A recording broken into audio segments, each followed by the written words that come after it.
Cùng mình múc 2 muỗng cho bé Linh Đan 9 tuổi và bé Mai Anh 6 tuổi nha.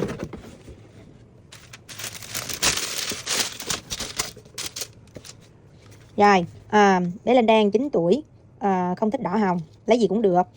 Và bé Mai Anh 6 tuổi thích hồng. Rồi, đây là quà của cô và dì hai tặng cho hai bé nha. Cô và dì hai có lời chúc dành cho hai bé nè. Cô dì hai chúc con hoàn thành tốt năm học, chúc con 1 tháng 6 vui vẻ nha. Dễ thương quá à, thích ha. Rồi, sắp sẽ múc cho hai bé, mỗi bé một muỗng nha.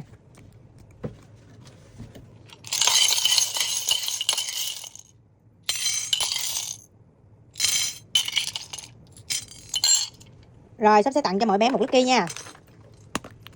Lucky đầu tiên là bình nước.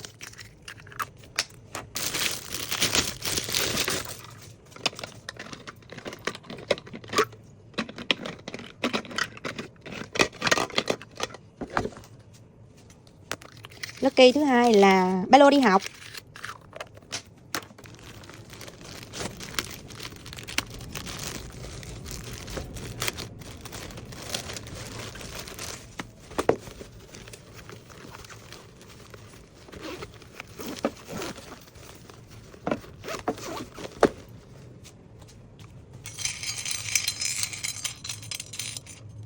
Một cài tóc gấu bông.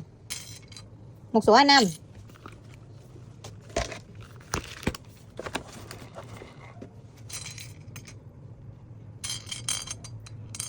Một vòng tay. Một sticker. Sticker vòng tay. Một cột tóc gấu bông. Một set gương lược viết.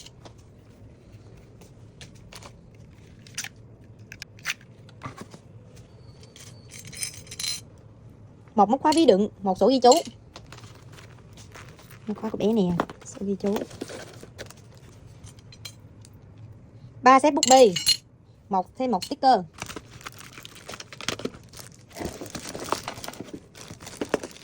Ba bút bi, một sticker. Một dao đập giấy, một bờm tóc viết.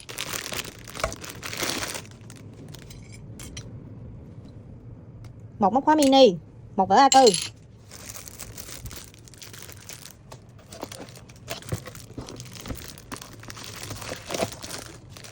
Mini của bé. Một túi tót. Một dây đeo điện thoại. Túi tót của bé nè.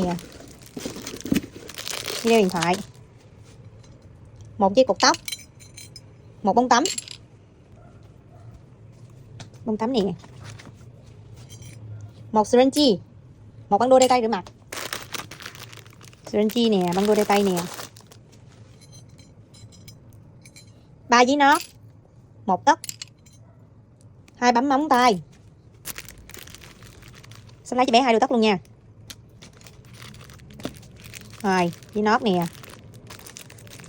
Bấm móng tay nè. Bấm móng tay có màu hồng, sắp lấy cho bé cái bấm móng tay, cái gương mini nha. Một bông bút make up. Một gương mini. Một gươm tẩy. Một bút dạ quang, một kẹp máy nhỏ.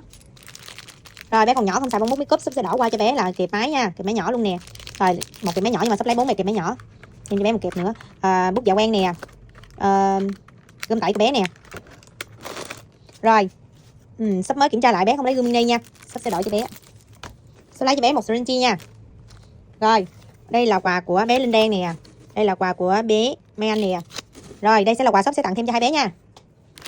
Đây là quà sắp sẽ tặng trước cho bé Linh Đan nè. Tặng cho bé một kẹp máy to, một bút 10 ngòi, một chút bút chì, 2 cái syringe, thêm cho bé một set học tập nha. Rồi đây sẽ là quà sắp sẽ tặng thêm cho bé Mai Anh nha. Sắp sẽ tặng bé một syringe gấu bông nè, thêm cho bé một syringe, tặng thêm cho bé một kẹp máy to nha. Rồi tặng thêm một hũ chung buộc tóc nè, và thêm bé thích sổ nên sắp sẽ thêm cho bé một sổ nha, số A5. Rồi sắp cảm ơn hai bé đồng hồ shop nha. Cảm ơn mọi người đã xem hết video. Bye bye.